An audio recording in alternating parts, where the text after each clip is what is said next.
Hello दोस्तों, कैसे हैं आप सब लोग। मैं वंदना त्रिपाठी आप सभी का स्वागत करती हूँ अपने यूट्यूब चैनल वंदना अकेडमी में। दोस्तों, जैसा कि आप सब लोग जानते हैं, हम लोग पढ़ेंगे आज एनसीईआरटी क्लास 6, क्लास 7, क्लास 8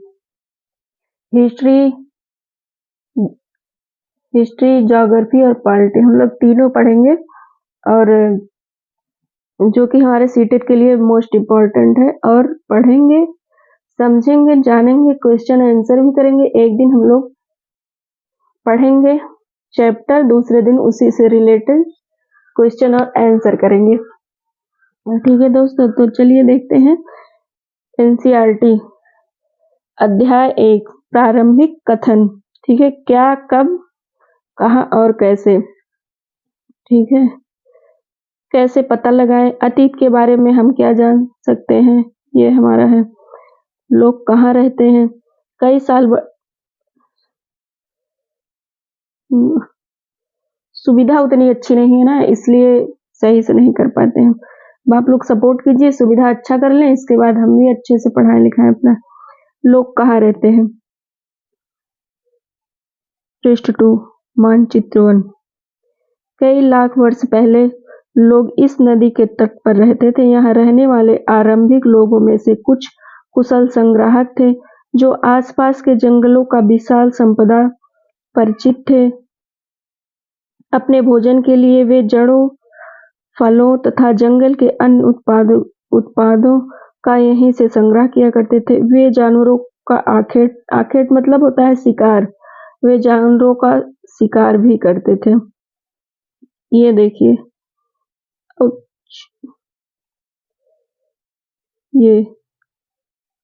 ये क्या है, प्रारंभिक कथन।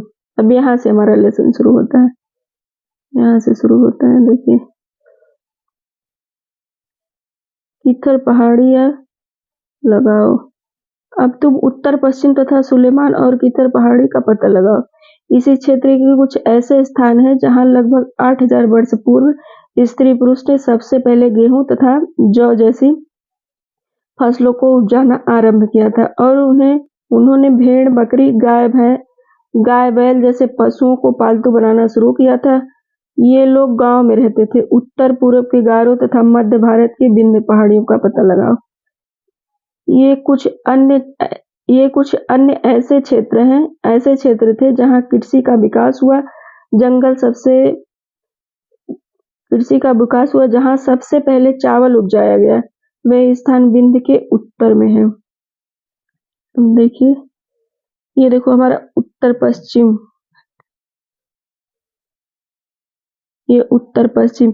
ये देखो कित्थर, सुलेमान और ये देखो सिंधु के ऊपर कित्थर है, काबुल नदी के नीचे सुलेमान है।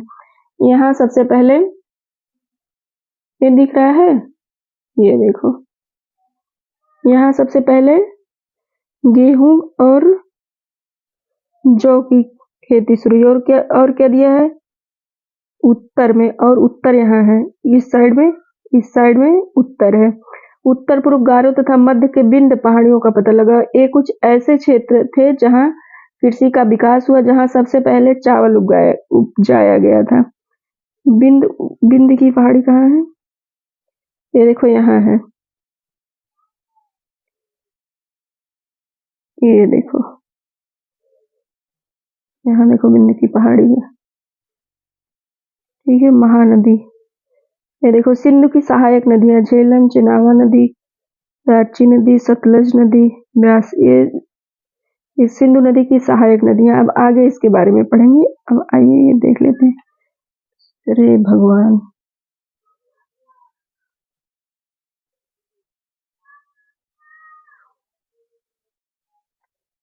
अब ये देख लेते हैं ये क्या हमारा है।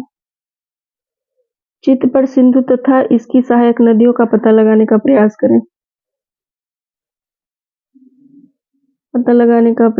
सहायक नदी उन्हें कहते हैं जो एक बड़ी नदी से मिल जाती है। सिंधु की सहायक नदी उसे कहते हैं जो एक बड़ी से नदी से मिल जाती है। लगभग 4700 वर्ष पूर्व इन्हीं नदियों के किनारे कुछ आरंभिक नगर फले फूले। गंगा व इसकी सहायक नदियों के बारे में तथा समुद्र तटवर्ती इलाकों में नगरों का विकास लगभग 2500 वर्ष पूर्व हुआ। आप लोग इसको ध्यान से पढ़िएगा, क्वेश्चन इसी से करेंगे हम। इससे रिलेटेड क्वेश्चन कल करेंगे, प्रीवियस ईयर से खोज के लाएंगे, आप लोगों को दिखाएंगे कैसे आता है प्रश्न। अभी पहली बार है इसलिए समझ में नहीं आ रहा, एक दो बार देखेंगे तो समझ में आएगा। गंगा नदी तथा इसकी सहायक नदी सोनभद्र का पता लगाओ। गंगा के दक्षिण में इन नदियों के आसपास के क्षेत्र प्राचीन काल में मगध, ठीक है, वर्तमान में बिहार नाम से जाना जाता है। ठीक है, वर्तमान में मगध को वर्तमान में हम लोग क्या नाम दिए हैं? बिहार नाम दिए हैं। बिहार जिसे कहते हैं उसी को मगध पहले कहा करते थे, नाम से जाना जाता है। इसके शासक बहुत शक्तिशाली थे और इन्होंने एक विशाल राज्य स्थापित किया था। देश के अन्य हिस्सों में भी ऐसे राज्यों की स्थापना की गई थी। ठीक है, स्थापना की थी। लोगों ने सदैव उपमहाद्वीप के एक हिस्से से दूसरे हिस्से तक यात्रा की। कभी कभी हिमालय और ऊंचे पर्वत, पहाड़ियों, रेगिस्तान, नदियों तथा समुद्रों के कारण यात्रा जोखिम भरी होती थी। फिर भी ये यात्रा उनके लिए असंभव नहीं थी। ठीक है, कुछ भी कर सकते थे, यात्रा कुछ असंभव नहीं थी। अतः कभी लोग काम की तलाश में तो कभी प्राकृतिक आपदाओं के कारण एक स्थान से दूसरे स्थान पर जाया करते थे। कभी कभी सेनाएं दूसरे क्षेत्रों पर विजय हासिल करने के लिए जाती थी। इसके अतिरिक्त व्यापारी काफिले में तो कभी जहाजों में अपने स्थान मूल्यवान वस्तुओं को लेकर एक स्थान से दूसरे स्थान जाते रहते थे। एक कस्बे से दूसरे कस्बे जाया करते थे। कुछ लोग नए और रोचक स्थानों की भी खोज की चाह में उत्सुकतावश की यात्रा किया करते थे। इन सभी यात्राओं को लोग एक दूसरे के विचारों को जानने का अवसर मिला। ठीक है, ये क्या है? मेरे पास उतनी सुविधा नहीं है ना, इसलिए हम नहीं कर पाते हैं। आज लोग यात्रा क्यों करते हैं? ठीक है, आज लोग यात्रा क्यों करते हैं आप पढ़ेंगे इसके बारे में। एक बार फिर से मानचित्र 1 को देखें। पहाड़ियां, पर्वत और समुद्र इस उपमहाद्वीप की प्राकृतिक सीमाएं का निर्माण करते थे। हालांकि लोगों के लिए इन सीमाओं को पार करना आसान नहीं था। उन्होंने ऐसा चाहा वे ऐसा कर सके। वे पर्वतों को ऊंचाई को छू सके तथा गहरे समुद्रों को पार कर सके। अब देखो ये क्या है? इस आवागमन ने हमारे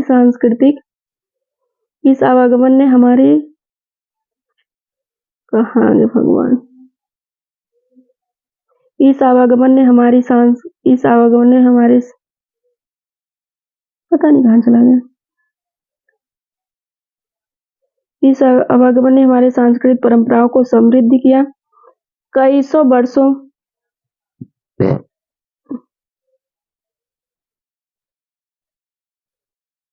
वर्षों से लोग पत्थर को तराशने, संगीत रचने और यहाँ तक कि भोज्य बनाने के नए तरीकों को एक दूसरे के विचारों को अपनाते थे।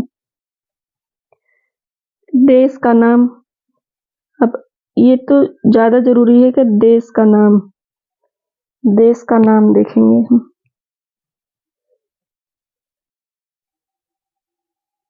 अपने देश के लिए हम प्रायः इंडिया तथा भारत जैसे नामों का प्रयोग करते हैं।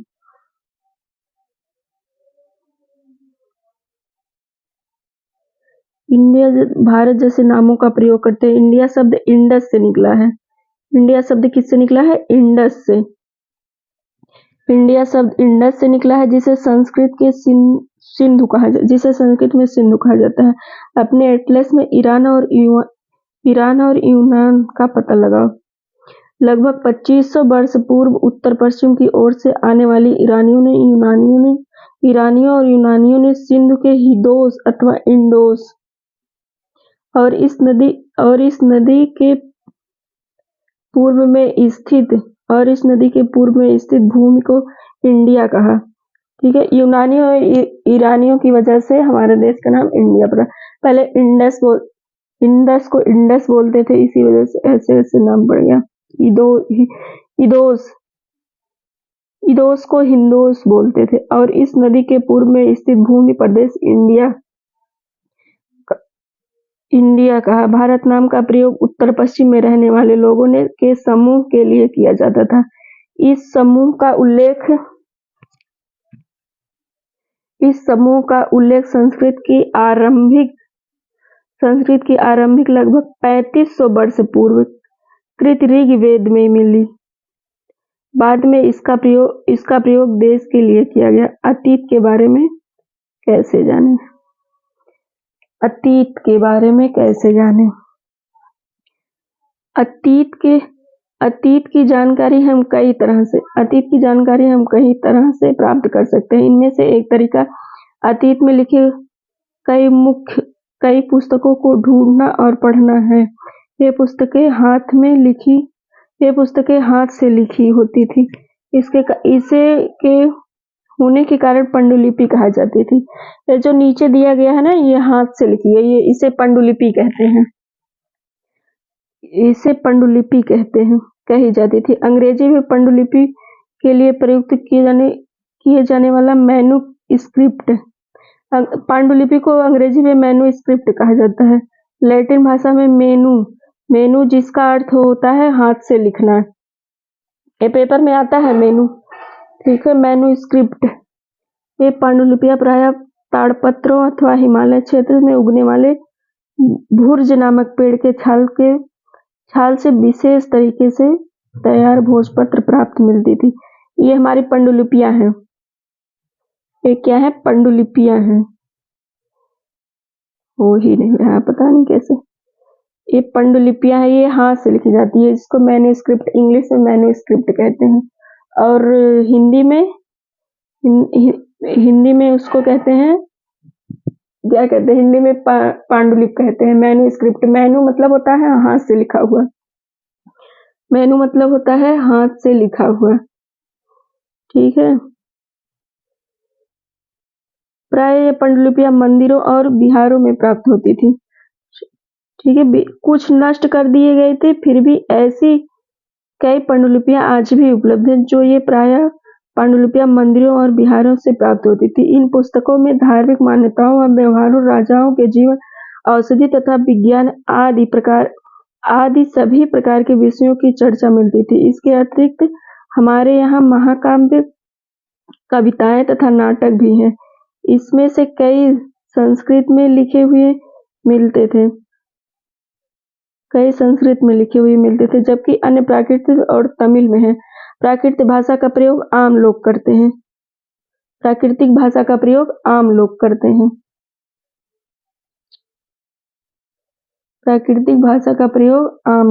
हैं।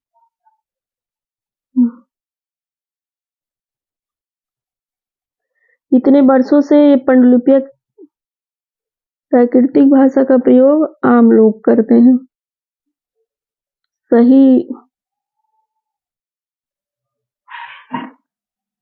मिलते थे, जबकि तमिल में प्राकृतिक भाषा का प्रयोग आम लोग करते हैं। हम अभिलेखों का भी अध्ययन कर सकते हैं।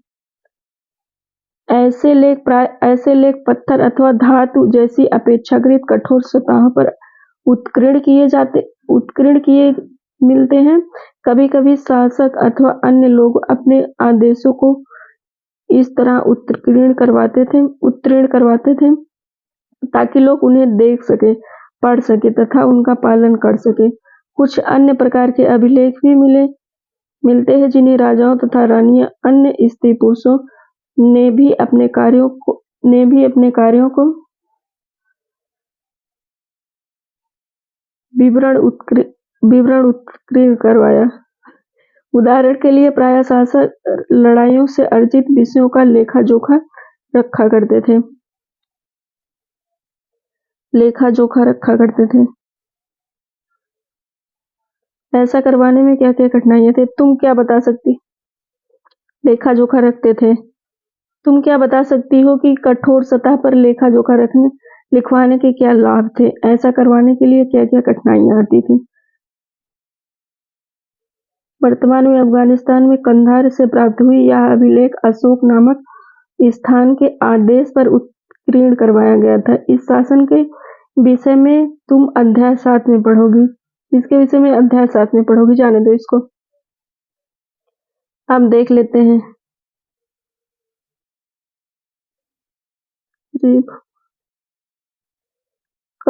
ये क्या है? इसके अतिरिक्त अन्य वस्तुएं अतीत से बनी और प्रयोग में लाई गई ऐसी वस्तुओं का अध्ययन करने वाला व्यक्ति पुरातात्विक कहलाता है। पुरातात्विकविद पत्थर और ईंट से बनी इमारतों के अवशेष, चित्र एवं मूर्तियां। ये देखो, पुरातात्विकविद, चित्र एवं मूर्तियां। पहले जमाने में ऐसे किया जाता था, पत्थरों पे मूर्तियां बनाई जाती थी। ठीक है, का अध्ययन करते हैं। वे औजारों, हथियारों, बर्तनों, आभूषणों तथा सिक्कों की प्राप्ति के लिए छानबीन तथा खुदाई भी करते थे। इसमें से कुछ वस्तुएं पत्थर की पकी, मिट्टी तथा कुछ धातु की बनी हो सकती थी। ऐसे तत्व कठोर तथा जल्दी नष्ट न होने वाले थे। पुरातात्विक जानवरों, चूड़ी तथा मछलियों की हड्डियां ढूंढते हैं। पुरातात्विकविद जानवर, चिड़िया तथा मछली की हड्डियां ढूंढते हैं, जिनसे उन्हें यह जानने में भी मदद मिलती है कि अतीत के लोग क्या खाते हैं। वनस्पति के अवशेष बहुत मुश्किल से बच पाते हैं। यदि अन्न के दाने अथवा लकड़ियों के टुकड़े जल जाते हैं तो वे जले हुए रूप से बचे रहते हैं। पुरातात्विकविद बहुधा कपड़ों का अवशेष मिलते हैं। पांडुलिपियों, अभिलेखों तथा पुरातत्व के ज्ञात जानकारियों के लिए इतिहास प्रायः स्रोत शब्द का प्रयोग करते हैं। इतिहास उन्हें कहते हैं जो अतीत तथा अध्ययन के स्रोत से प्राप्त होते हैं। अतीत के बारे में पढ़ना शुरू रोचक हो जाता है, क्योंकि बहुत सुराग के रूप में कर अतीत जानने का प्रयास करते हैं।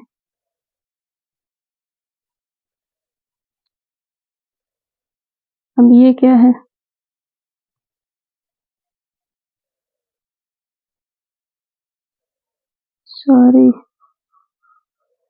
के लिए अतीत अलग अलग मायने रखते हैं। उदाहरण के लिए पशुओं तथा कृषकों के जीवन में राजाओं तथा रानियों के जीवन तथा व्यापारियों के जीवन, शिल्पकारों के जीवन बहुत भिन्न था। जैसा कि हम आज भी देखते हैं कि उस समय भी देश में अलग अलग हिस्सों में लोग अलग अलग व्यवहारों और रीति रिवाजों का पालन करते थे। उदाहरण के लिए आज अंडमान द्वीप में अधिकांश लोग अपना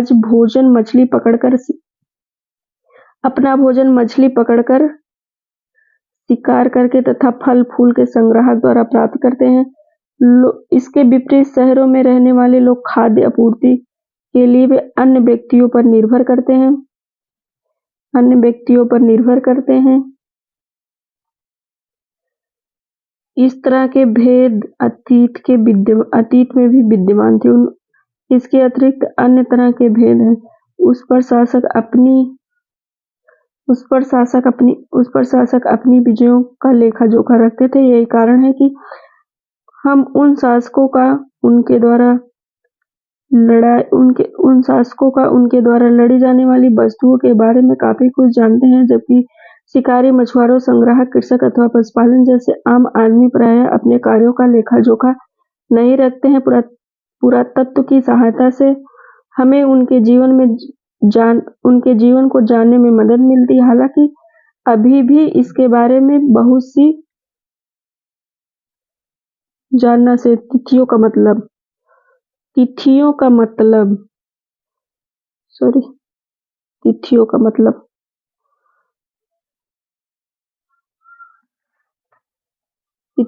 क्या होता है, ये देखते हैं। तिथियों का मतलब, अगर कोई तुम्हें से तिथि के विषय में पूछे तो तुम शायद उस दिन की तारीख, माह, वर्ष, जैसे कि 200 या इसी वर्ष का कोई और वर्ष बताओगी।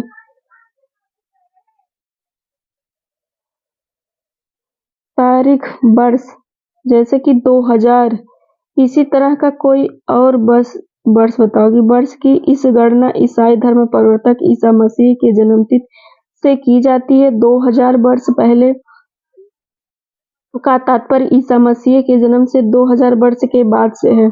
ईसा मसीह के जन्म के पूर्व सभी तिथियां ईसा पूर्व ईसा से पहले के रूप में जानी जाती है। इस पुस्तक में हम सब 2000 से हम सब अपना आरंभिक बिंदु मानते हैं। कुछ वर्तमान में पूर्व तिथियों का उल्लेख करें।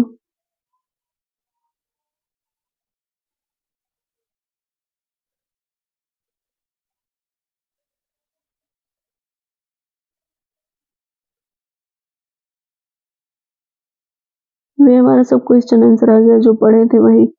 नर्मदा का पहला, इसको मेल करना है। नर्मदा, मगध, गारो की पहाड़ी, सिंधु घाटी की सहायता, गंगा घाटी। अब ये सब कल करवाएंगे। ये सब क्वेश्चन आंसर कल करवाएंगे दोस्तों। उम्मीद करते हैं क्लास अच्छा लगा होगा। अगर क्लास अच्छा लगा होगा तो वीडियो को लाइक कीजिएगा, चैनल को सब्सक्राइब कीजिएगा। और हम लोग अब सीरीज वाइज एनसीईआरटी पढ़ेंगे 6 से लेके 8 तक। 6 से लेके 8 तक हिस्ट्री, पॉलिटी और भूगोल। थैंक यू दोस्तों।